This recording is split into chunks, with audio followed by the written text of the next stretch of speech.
I'm glad you gave me a chance. I always think it takes people with similar tastes to sustain a pleasant conversation. Nice to meet you. I'm Kaveh, an architect. If you have a project you'd like me to work on, then I'll need a detailed description of what you have in mind. The ability to appreciate beauty is an important virtue. It's good to get out and stretch your legs once in a while. People aren't made to stay cooped up inside all the time. My latest design's getting there, but there's still room for improvement. Better make my finishing touches before the deadline creeps up. Huh? When did it start to rain? Oh no, I forgot to bring an umbrella. Did you see that? That bolt of lightning was such an interesting shape. Feels like the wind's creeping in from the back of my shirt, and also the front. I get dizzy and sleepy when I'm under the sun for too long. It's a similar feeling to pulling an all-nighter on a work project. This isn't my first trek into the desert, but I can never get used to the heat. Is there no shade anywhere? Did you sleep well? I hope you have a great day today, and that you don't run into someone who ruins your day first thing in the morning. This midday sun is fierce. I should go check on the building materials I left out to dry. There's supposed to be a great view of the stars tonight. Don't you think that's a good omen? Relax your mind and let go of all your troubles. Have a good night. It's fair to say I'm a pretty proud person when it comes to my area of expertise. Most scholars are when talking about their chosen fields. After all, we build our whole lives around it. I mean, if I ever stopped taking pride in my own work, then I would also forfeit the right to have any expectations of myself or anyone else. Aesthetic isn't the #1 priority in my work, and nor should it be. Quality and safety are paramount. But I never neglect the artistic side either. That's what sets my work apart from others.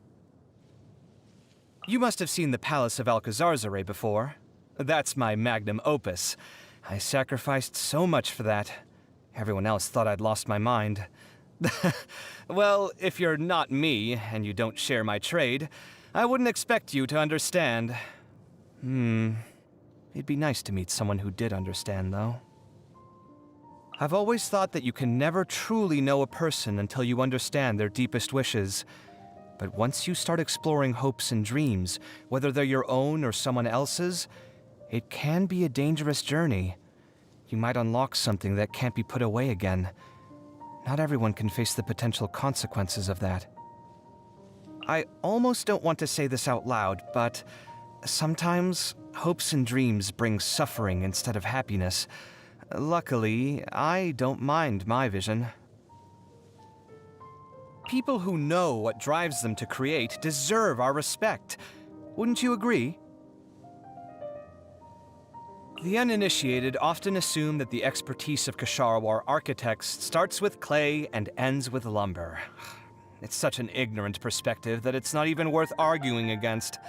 If all it took to build a house was to smoosh a few random materials together, there'd be no need for this discipline in the first place. As well as being one of the building blocks of human culture and civilization, architecture is also an art form. Art does not exist in a vacuum, so I've always been mindful of the experiential factor for the occupants, and the emotional character conveyed to those looking on from the outside. Oh, and I'm always looking for better ways to integrate artistic expression and practical functionality. Lesser Lord Kusanali is a wise and capable god. Not only is she extremely knowledgeable, she also possesses virtue far beyond mortal comprehension. I have only the utmost respect for her tolerance of others, especially in a nation of learning like Sumeru. That takes great equanimity. Sometimes, though, I do stop to wonder, surely even the gods must have their struggles too. Oftentimes, confusion is the beginning of wisdom, in which case, how can we ever achieve true happiness? I guarantee you'll never meet anyone else who's as infuriating as him. And for the record, yes, I would say that to his face. Sure, he's smart, and sure, geniuses often come with a bad temper. But that's only half the story with him. He knows perfectly well how to appear friendly and likable to others, he just doesn't want to. If he ever gives you the impression that he doesn't really have a temper, or that he's rigidly logical like a machine, then you just don't know him well enough yet. He definitely has a personality. It's just too big a personality. Most people wouldn't get it. Alhaitham helped me out a fair amount recently. If we were still as close as we were during our student days, then I'd be thanking him every chance I got. Now, though, I can't seem to get a word of appreciation out of my mouth. Even if I could, I wouldn't want to give him the satisfaction. I guess you could say our relationship is something of a mixed bag these days. Honestly, with everything that's happened, it almost feels like the universe has been playing pranks on us. It's hard to make sense of it all. Too much to process for one lifetime. I will say that it's not every day that you get to know someone like him. I just wish he could rein in some of the worst excesses of his personality. Okay, yeah, that's never gonna happen. Ah, Tighnari. He's one of the nicest guys you could know. If you've met him, you'll know what I mean. He's kind, and he has enormous expertise in his field, but he never brags about it in front of other people. And he seems to genuinely care about his work. Back when I was building the Palace of Alcazarzare, I asked him for some tips on how to pick out the right ornamental plants. After he wrote back to me, he also helped me out with some other issues, too. Oh, and I almost forgot. He was the one who first introduced me to Sino. Dori is the owner of the Palace of Alcazarzare. Excuse me? Mine? Oh, no, don't be ridiculous. I know full well that it doesn't belong to me. I know, but... Oh, please, let's not go there. Dori is a shrewd one. She knows how to coerce others into doing things for her. For various reasons, I now owe her a large sum of money. It all got quite complicated in the end, but... anyway, I wish she'd show me a little mercy and stop making my life a misery for the sake of Mora. I swear, she doesn't seem like a bad person at heart, so... I just don't understand. How did she turn out like this? Sino can come across as cold and ruthless, but he's actually a very big-hearted guy. I still remember how shocked I was when Tighnari said he was going to introduce me to his best friend, and then a couple of seconds later, an incredibly intimidating Matra comes walking through the door. I honestly never expected to meet a Matra who's so comfortable hanging out with scholars. Gotta say, though, I can't stand his sense of humor. It really makes my skin crawl. If he ever invites you to a meal at Tighnari's place, make sure someone's bringing beer, because no one should have to endure Sino's humor while sober. I've met Kaveh quite a few times now. As Tighnari's student and assistant, she follows him everywhere. With her diligence and patience, she's much more responsible than most other kids her age. But, I can also tell that she's got a lot going on inside. Nilou's talent as a dancer is indisputable. Zubair Theater really lucked out when they recruited her. I've heard that she has a great personality, too. She always smiles and says encouraging things to her audience when she's performing. Once I can find some time, I'll have to catch one of her shows. Madame Farouzan doesn't mince her words, so I can understand why some students at the academia are afraid of her. She doesn't have any bad intentions, though. All she wants is to devote herself completely to the research that interests her. Some people say that all Haravatat scholars are hard to get along with, and, I'll let you be the judge of that. I assume she's already asked you to be her student? She sure is a little intense when she's doing the hard sell, huh? But she can walk the walk, too. She really does know her stuff.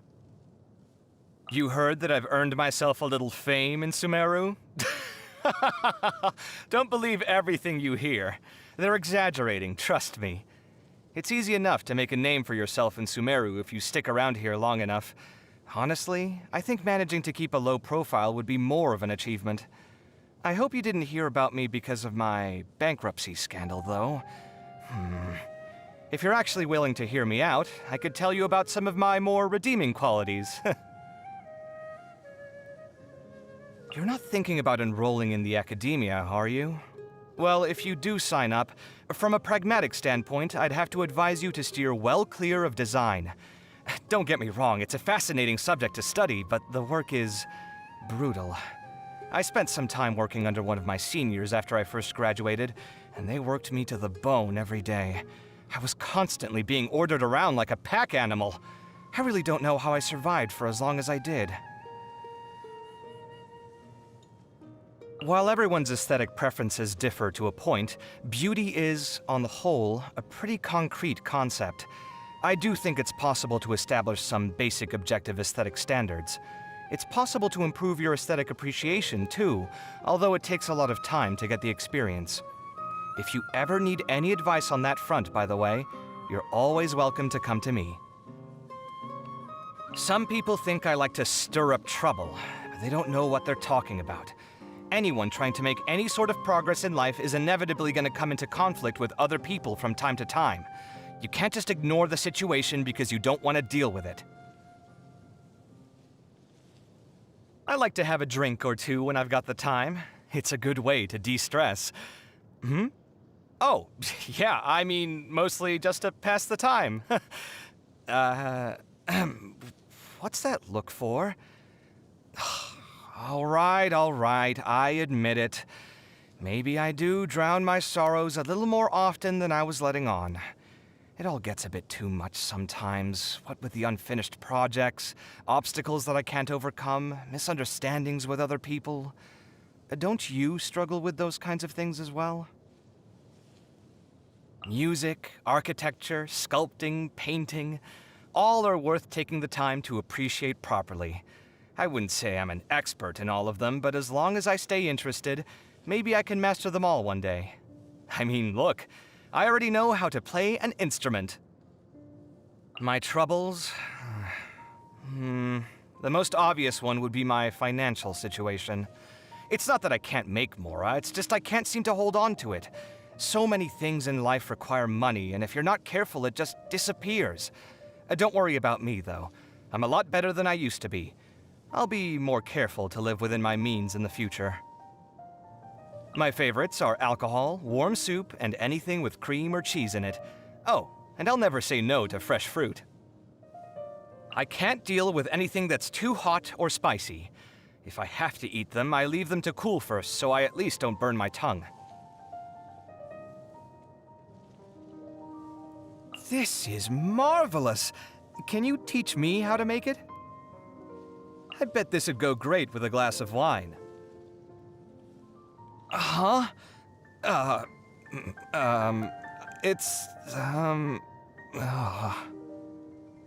Is it your birthday today? Well, congratulations! Birthdays are important days, and it's also one of those days in the year that gets you thinking about your family. However you spend today, I hope it makes you happy. This'll do nicely. Thank you. Got any more where that came from? My horizons have been broadened. I hope I can hold on to this feeling. The more power I wield, the more things I can accomplish. Even if achieving my goals comes at a cost, and even if all my hopes and dreams are built on pain and suffering, I don't want to turn back now. Scanning! Come at me! Sight clear! Watch and learn! Breaking new ground! Feast your eyes! A new discovery. What a lucky find. Bet that's made your day. This is incredible! No, extraordinary! How annoying! That was your last chance! Shoo! Leave this to me. Get behind me! So many things I never accomplished. Why? Don't crush my dreams. Hey! Cut it out! I've been through worse. Need a hand? I'll take care of this. Is that the client? Wait. Oh, it's you!